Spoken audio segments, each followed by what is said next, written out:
पृथ्वी, हमारा एकमात्र और इकलौता घर, आज कई बड़ी चुनौतियों का सामना कर रहा है। जलवायु परिवर्तन का प्रभाव इंसानों और सभी जीवों पर पड़ रहा है। इस चुनौती का सामना करने के लिए भारत ने एक ऐसी पहल की है जो विश्व के हर नागरिक को अपनी जीवन शैली में परिवर्तन लाने के लिए एक प्रेरित कर रही है। मिशन लाइफ, हमारे माननीय प्रधानमंत्री जी का एक विज़न, उनकी एक सोच जो बदलाव को दिशा दे रही है, जिससे हम सब पर्यावरण अनुकूल जीवन शैली जी सकें और जलवायु परिवर्तन को कम करने में अपना योगदान भी दे सकें। मिशन लाइफ यानी लाइफस्टाइल फॉर एनवायरनमेंट पूरे विश्व के लिए एक रोड मैप है, पृथ्वी का संतुलन बनाए रखने के लिए, और यह संभव है।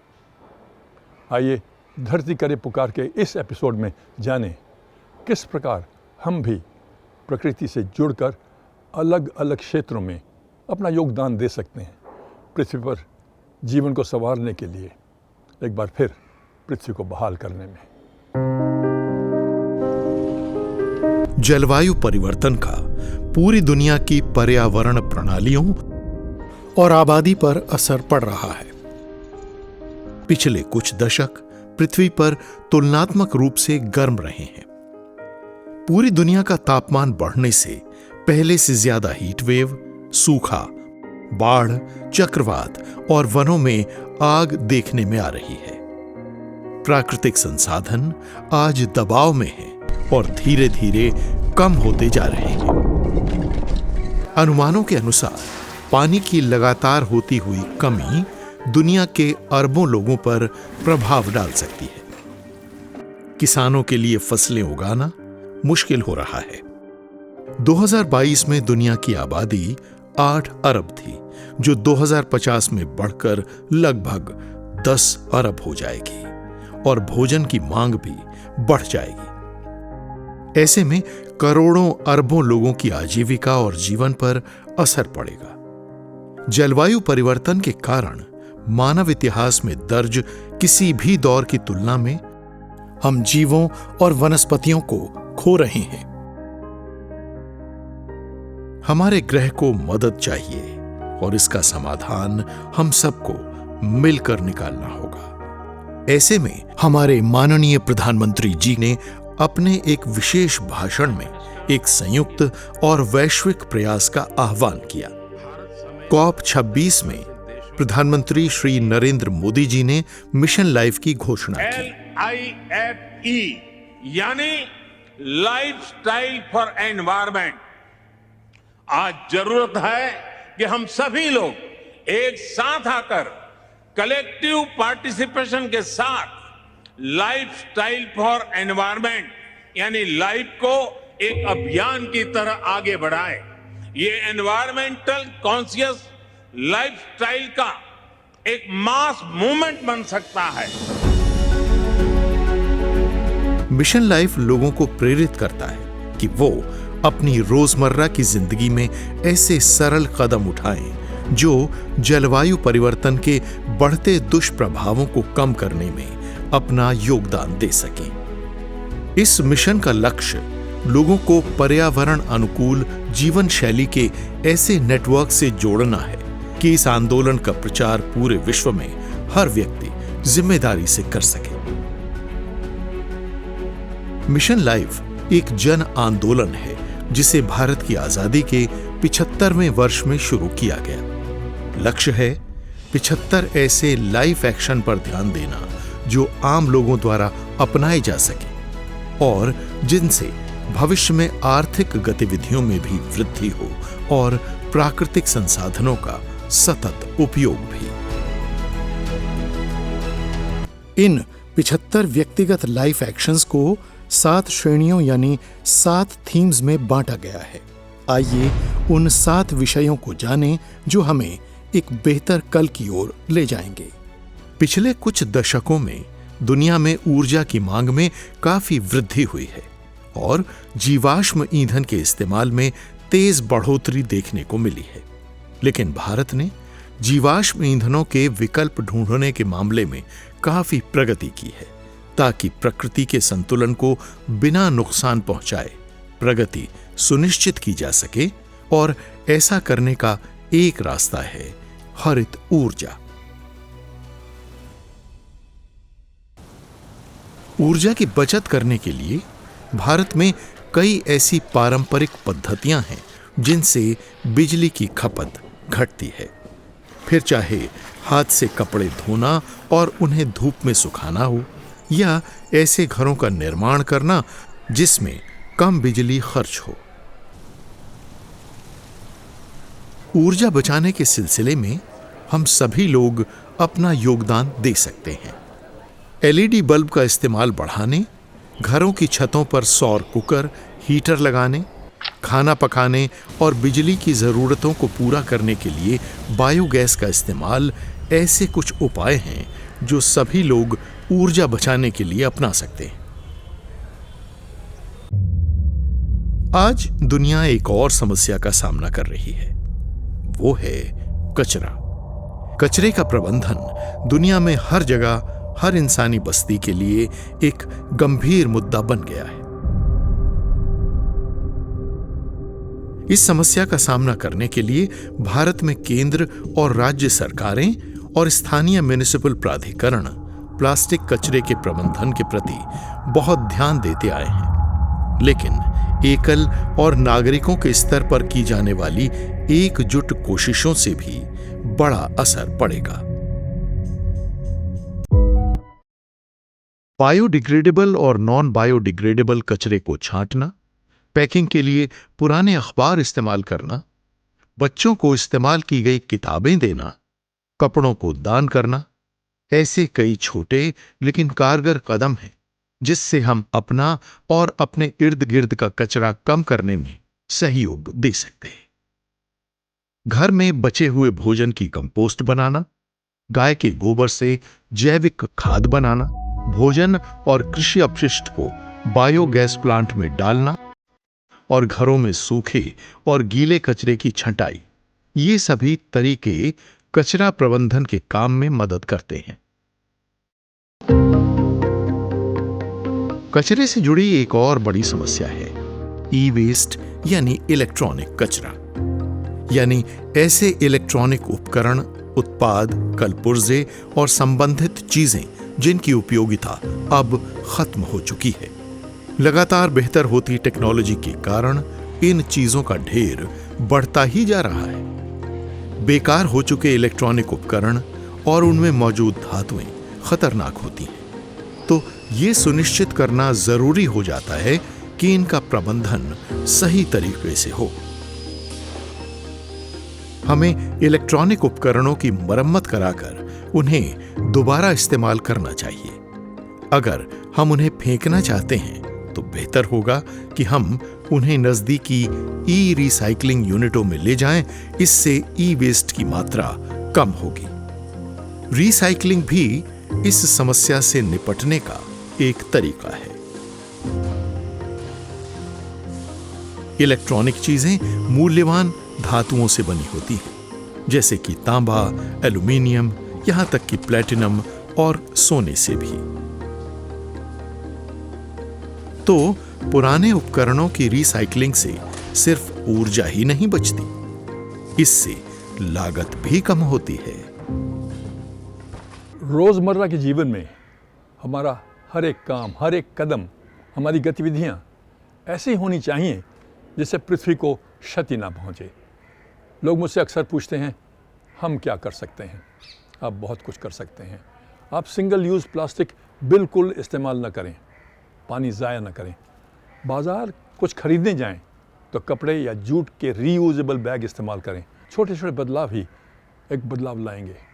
सागर क्या है? अरबों छोटी छोटी बूंदें जब मिल जाती हैं तो सागर बन जाते हैं। आपके इन छोटे छोटे प्रयास एक बदलाव की उम्मीद बन जाएंगे भविष्य के लिए।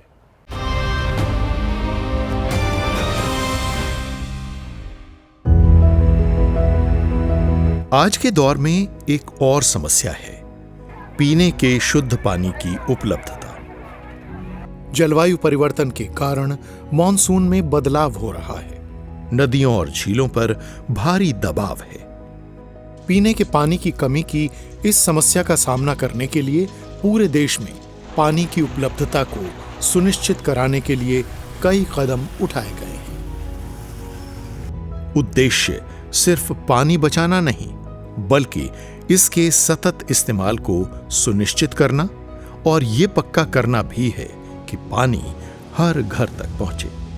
भारत के स्थानीय समुदायों ने भी लगातार बदलते प्राकृतिक इकोसिस्टम के हिसाब से खुद को ढालने की सतत कोशिश जारी रखी है। स्थानीय अवस्थाओं के हिसाब से जल संचयन की तकनीकों का इस्तेमाल पूरे भारत में किया जाता है। गुजरात और राजस्थान में स्टेप वेल्स यानी बावड़ियां, तमिलनाडु में टैंक यानी टांका, राजस्थान में चेक डैम यानी जोहड़ और नागालैंड का जाबो सिस्टम ऐसी ही व्यवस्थाएं हैं। ये सभी सुविधाएं लोगों और समुदायों दोनों के लिए पानी जुटाने में सदियों से मदद करती रही हैं।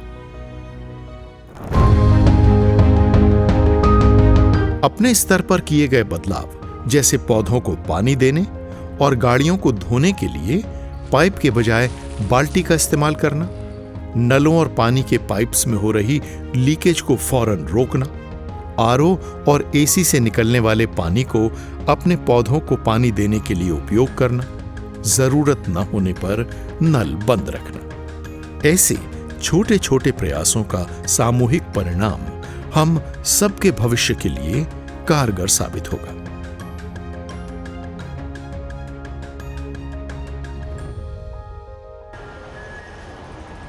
बढ़ती इंसानी जरूरतों, अर्थव्यवस्था और उपयोग में आसानी के कारण हमारे दौर के सबसे ज्यादा इस्तेमाल होने वाले उत्पाद प्लास्टिक ने जन्म लिया। सिर्फ एक बार इस्तेमाल करने के बाद फेंक दिया जाने वाला सिंगल यूज प्लास्टिक। प्लास्टिक प्राकृतिक तौर पर खत्म नहीं होता। इसे सड़ गल कर खत्म होने में हजारों साल लगते हैं। ये छोटे छोटे टुकड़ों में बढ़ता जाता है और एक और भी ज्यादा खतरनाक रूप ले लेता है, माइक्रोप्लास्टिक का।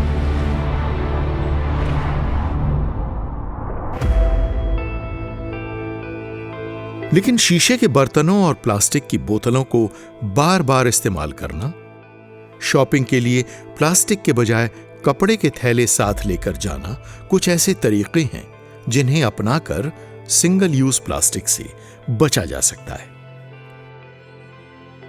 भारत का पारंपरिक ज्ञान, सामाजिक नियम और घरों में रोज अपनाए जाने वाले तौर तरीके जलवायु परिवर्तन को घटाने की दिशा में पहले से ही मौजूद हैं। जरूरत है उन परंपराओं को फिर से उजागर करके अपनाने की।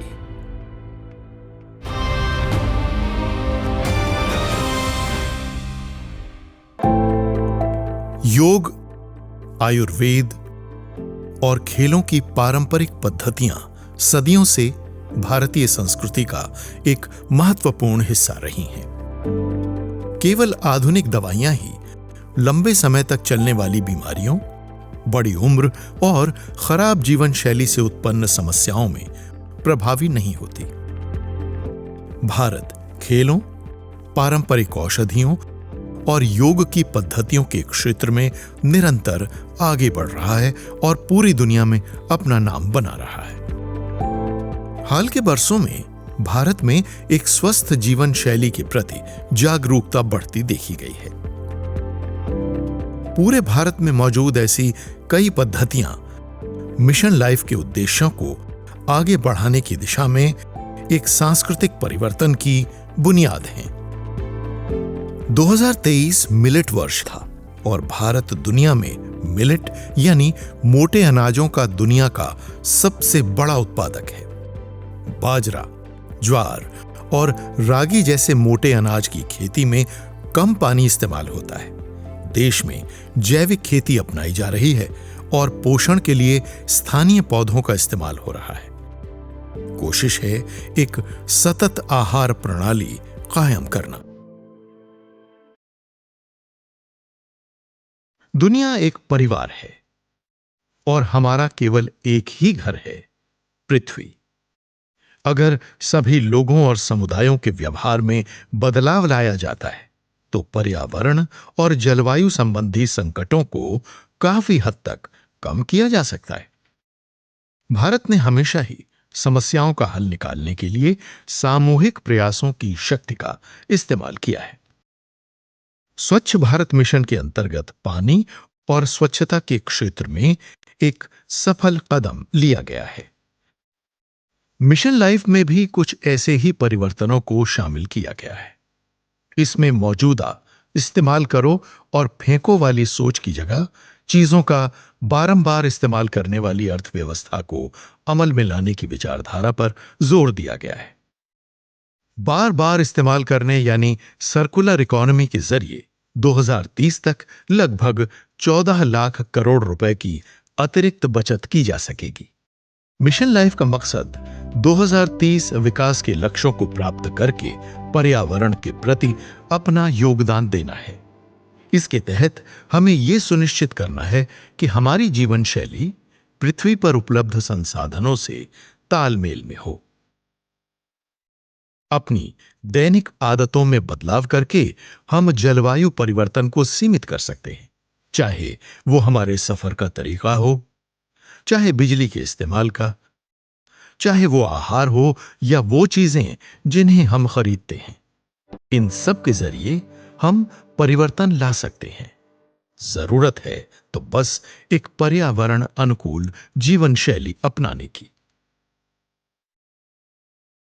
उदाहरण के लिए, यदि हम शॉपिंग के लिए कपड़े के थैले इस्तेमाल करें तो हम लैंडफिल में कई टन ठोस कचरा पहुंचने से रोक सकते हैं।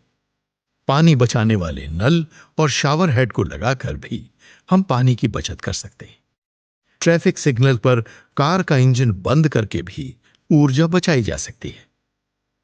अगर हम अपने एसी को 24 डिग्री सेल्सियस या उससे अधिक तापमान पर रखते हैं तो प्रतिवर्ष उत्सर्जन को बहुत कम कर सकते हैं। मिशन लाइफ का मानना है कि आम लोगों और समुदायों के व्यवहार को बदलकर ही हम जलवायु से जुड़े संकट को घटा सकते हैं। लाइफ के जरिए भारत एक ऐसी स्वस्थ और सतत जीवन शैली को आगे बढ़ा रहा है जो संरक्षण की परंपराओं और मूल्यों पर आधारित है, और यही मूल्य जलवायु परिवर्तन से जूझने में सबसे महत्वपूर्ण साबित होंगे।